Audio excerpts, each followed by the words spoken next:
All right, guys, our guest tonight is the new TNA World Heavyweight Champion, Eric Young. How you doing tonight, buddy? That's never going to get old, not No, ever.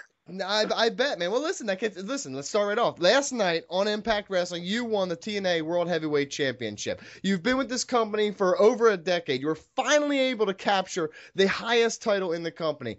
Talk about your road to the top and how it feels now that you've had a little bit of time to soak it in. Yeah, man, it's wild. I mean, it's the best professional day of my entire life. Was yesterday, and it almost doesn't seem real yet. I haven't had it that long, and it's still kind of soaking in. And talking to you guys, talking to people from all over the place, and it's a good place to be, man. Really good place to be. Mike Chiari? Yeah, Eric, you've only been champion for a day, like you said, but firstly, what's the overall reaction been like so far in terms of people that have kind of reached out to you? And also, is there any congratulatory text or tweet or call that you've gotten that's kind of really stood out to you so far? Yeah, it's from all walks of life, man. I mean, not just the wrestling community, guys from other companies, guys that have worked here before, guys that work here that weren't here. Robert Flores from ESPN, Michelle Beadle from ESPN. All kinds of people kind of reaching out to me and just saying they're proud and happy for me, and that's a good feeling. Like there's always going to be negative, there's always going to be naysayers. That's part of being in a creative field, but it's 90% positive stuff. It's amazing, man. It's overwhelming, really. BG? Yeah, Eric, your road to the championship scene has been covered by publications such as Bleacher Report, and your TNA championship victory last night has been covered by publications such as the Miami Herald. What can fans expect from EY as a new ambassador for TNA wrestling? I mean, for me, it's just more of the same. It's crazy to hear stuff like people say, Eric Young is possibly the most entertaining wrestler in the world today, and that there's nothing more important than that to me. In wrestling, is about entertainment. Now, whether you're entertaining people with physicality, or comedy, or verbiage, or emotion, or characterization, or whatever it is, the name of the game is entertainment. It's a television show, and people are watching it because they want to be entertained. So to be held in that level and regarded in that way is the biggest compliment I could get. And it's not just the fans. It's my peers and people I work with and people that are in the same business. And it feels like the lifetime achievement award of some sort. It's cool. It's cool. I'm not going to win a Nobel Prize, but this is as close as it's going to get for me. Okay, listen, and I hate to be Debbie Downer, but as great as it is that you won the championship, you are likely going to have to defend it against Magnus at Sacrifice. That's what all signs will point to. That you got to get mentally ready for that. It's as great as it is to win. You already got to be focusing towards the future as the champion. It's tough to get the target on your back now. What are your feelings now that you are a champion and you're going into your first title defense? Well, I mean, you definitely, that's the old saying goes is now you got the target on your back. That's how it works in sports. That's how it works in pro wrestling. But it's having that target on your back is a huge compliment too. I mean, now everyone's looking to come after me. And that's I mean, as crazy as it sounds, that sounds fun. I want to create as many memories and amazing moments for myself and for for wrestling fans as I can. That's what pro wrestling is to me. I don't remember full matches, from 20 years ago, but I remember moments of matches. I remember where I was and who I was with and different times and different moments and how it made me feel.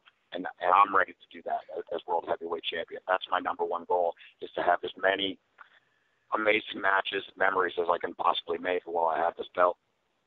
Mike Chiari? You've employed somewhat of a comedic approach for part of your TNA career, but noticeably lately, especially with the feud with Abyss that you had, you've kind of added a bit of an edge to your character. So now that you're world champion, do you feel any added pressure to kind of continue trending in that serious direction as you try to establish yourself in the main event? Yeah, for the kind of stories that I've been involved with, that's what it calls for. I'm never going to lose my sense of humor. I've always, I was a class clown when I was a kid. I've always, kind of been the funny guy and always liked making people laugh. And that's not going to stop. I mean, it'll just be a different brand, you know, a different style, a different way of being funny. And I'm funny on my show that airs on Animal Planet, and I'm not silly on the show. I'm not goofy or any of that stuff. I'm just kind of me, and I think that's the version of Eric Young that you're going to get. And it's important for me to be funny. That's what made me popular. You know, that's what got me over with the fans in the first place. And I won't lose that. As far as the edge and stuff, like, you know, when you're rolling around in tacks with the monster abyss, it's hard to crack jokes. There's nothing really funny about it. So. But yeah, it's a cool challenge for me because, like you said, that's kind of what I've been for the last 5 to 8 years, and this is a whole new world for me, and I can do it. I know I can. I've always known that, and I'm dying to show people. BG? Yeah, Eric, you mentioned earlier about having the target on your back now that you're champion, and you played the underdog role for the majority of your career. So now heading into future matches, either heading in or even during it, how do you think you're going to approach these matches? Yeah, I mean, I still look at it as being the underdog. You know, like this, my face, you know, that's not really the face of a champion. My body, maybe not the body of a champion, but you know, I bring something completely different. You know, and I think that's what wrestling fans have latched onto. It's I'm a wrestling fan. I've been a wrestling fan since I'm 5. You know, I mean, for lack of a better word, I'm one of them. You know, and that's. People can relate to that because that's who I am. I'm a wrestling fan. I've been a wrestling geek my whole life. My VHS tapes are still at my house. My VCR is still hooked up so I can watch old VHS tapes. So thousands of them. I'm a bit of a nerd that way. Hey, you talk about you being the underdog and having a fight from the bottom to the top. We look at the WWE. Daniel Bryan did the same thing. You guys both have sweet beards. You both won 2 matches in one night. You guys really have a pretty similar story. So there's being a lot of comparisons thrown around between you and Daniel Bryan. What are your thoughts on the comparisons between the two of you guys? Yeah, I mean, I definitely see the comparisons. Like you said, we both have sweet beards. We did both win 2 matches. We're both heavyweight champions. And I don't think either of us are prototypical champions, you know, and that's what makes it special. Anytime anyone wants me to compare me to Daniel Bryan, you can go ahead and knock yourself out. Super talented guy. I've never met him personally, but I know lots of guys that know him. He's a nice guy. I listened to his interview on Austin's podcast. Sounds like he's a cool dude, man. And anytime anyone wants to compare me to him, they can go right ahead. Mike Chiari? Yeah, to kind of piggyback off that point, there was once a time in professional wrestling when it seemed like guys had to be a certain height or have a certain physique in order to get that top title. But do you feel like with wrestlers such as yourself and like Daniel Bryan having a great deal of success that those kind of prerequisites have been thrown out the window in wrestling now? Yeah, I think it's kind of that kind of world has been on the downwards.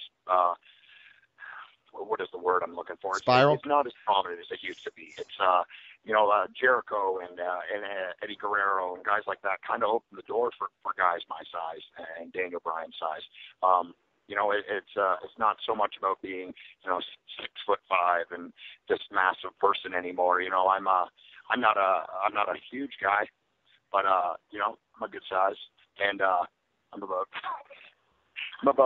235. You know, I'm comparatively I'm a pretty decent sized guy, and but I think that's a thing of the past, man. It's people just care about it having a good product, and I know we can supply that.